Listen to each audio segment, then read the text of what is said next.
Find something? Yeah, I wound up in some government think tank's upload directory. Here's your scenarios, ladies.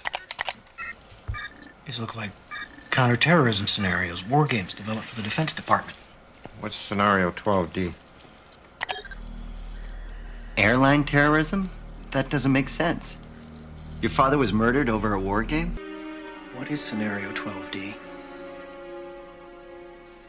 We know it's a war game scenario, that it has to do with airline counterterrorism. Why is that important enough to kill for? Because it's no longer a game. But if some terrorist group wants to act out this scenario, why target you for assassination? Depends on who your terrorists are. The men who conceived of it in the first place.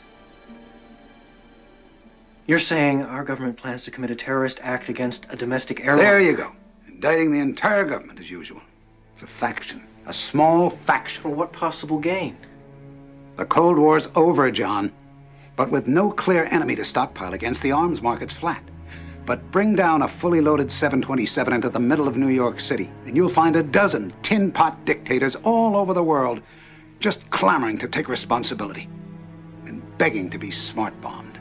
I can't believe it. This is about increasing arms sales. You said they intend to bring this down in the middle of New York City? What if there is no bomb? Well, how are they going to bring it down? Remote access. Somebody on the ground's flying your plane. We need to know our flight plan.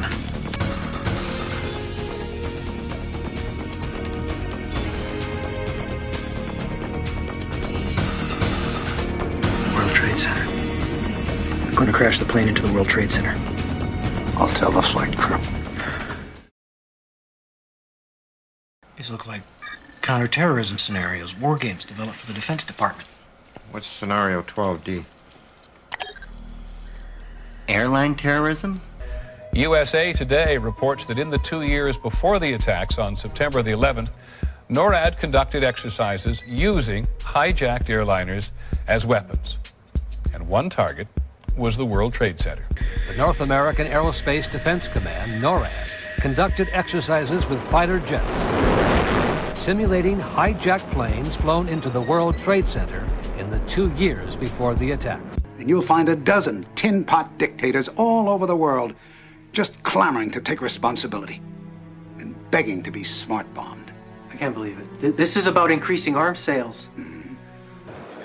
This is all part of that massive new organization that the government has been constructing since 9/11.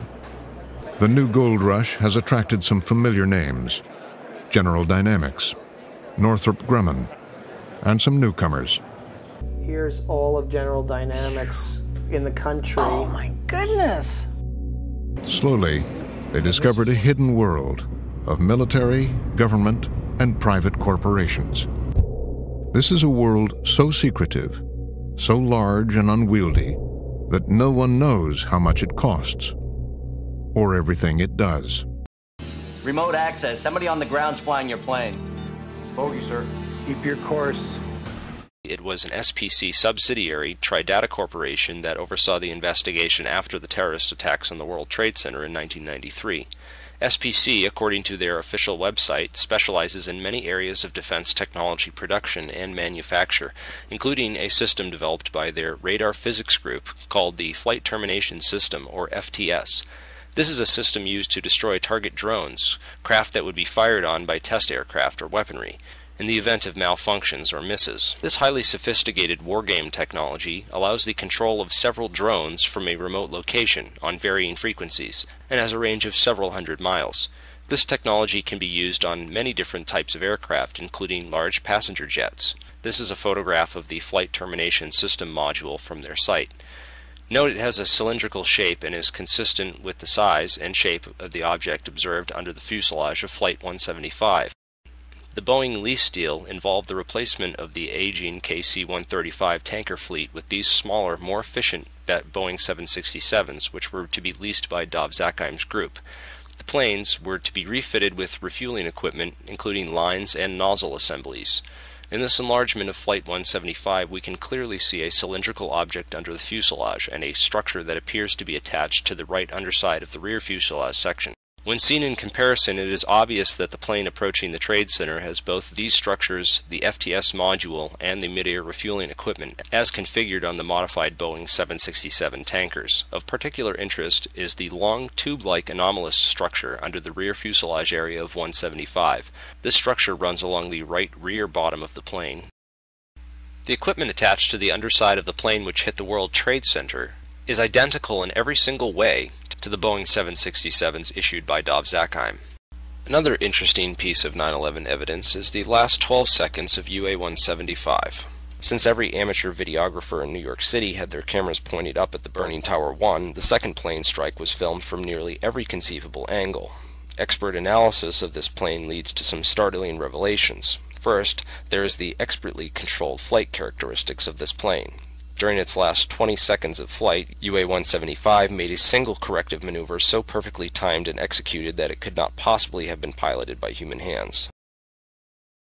The Lone Gunmen ran in 2001. That's right. 2000. It was a mid-season replacement, so 2001. We shot in 2000. January 2001 we started airing.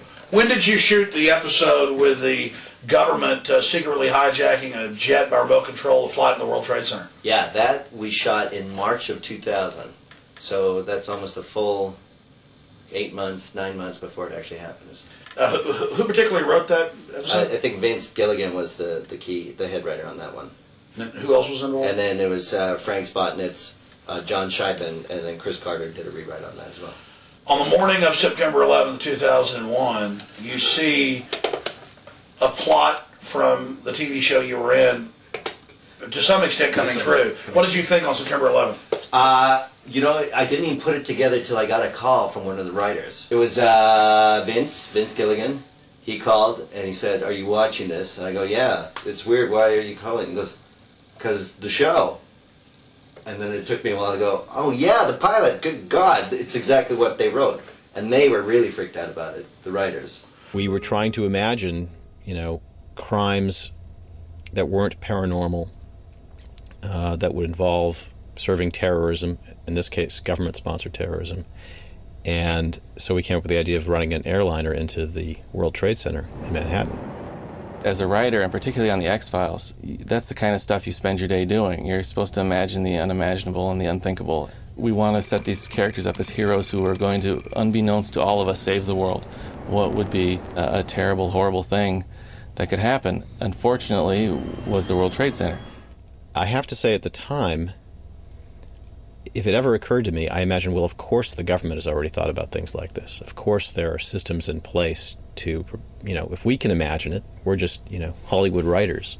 There are people in the Defense Department in Washington, D.C. who are charged with defending our country who think about these things and that there are things in place to defend us against it. And the morning of 9/11, I was directing an episode of The X-Files, and I woke up to see that on television, and my first thought was the Lone Gunmen. And of course, my first thought was, God, I hope, because I didn't know yet what had happened or why, but I hope this has nothing to do with what we did on television 6 months ago. I hope we aren't somehow guilty of inspiring this, or, it became clear within hours that, of course, we had nothing to do with it. But it was a terrible, obviously very terrible feeling. When you live in and work in a world that has so much imagination, and then when reality just comes and sort of slaps you in the face, it's scary. I actually couldn't bring myself to even look at that episode again until I sat down to prepare for this interview today. What is it? Is it an inside track, a conspiracy with the writers of the Lone Gunmen? Or is it that they were tuned into the news? And, Tom Clancy wrote it in his book, too, right? It was all there, and it was already out there. And and this is what the writers of The X-Files and the Lone Gunmen did, is they were great at coalescing all of this information. The show was popular because it hit on so many things, UFOs, creepy alien mutation, or, all sorts of stuff, and bringing it into a collective, like the collective consciousness, into one single show.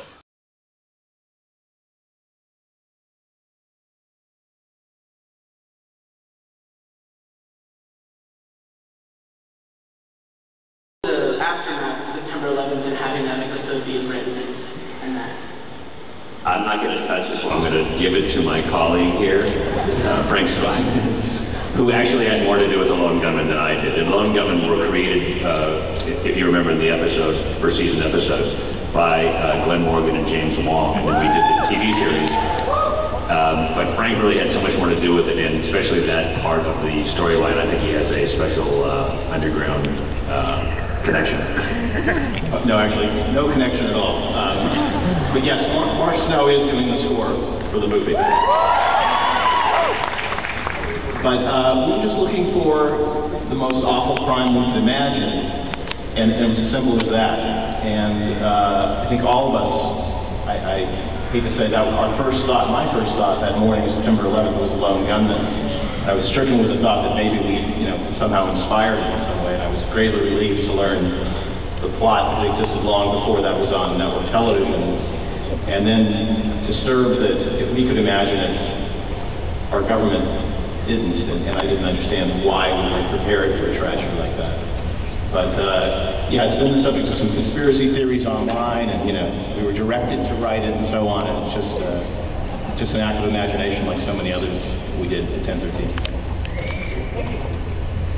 Dean, what do you think really happened on 9/11? I think it was staged, and I think it was, according to Jordan Maxwell, it's America's Reichstag, and it seems all the evidence is pointing there. You're not going to testify. You're going to let them cover this up. They almost killed me twice. They won't fail a third time. My silence will keep me alive. And you. I know you and your friends are fighting for the American dream. Just don't expect to win.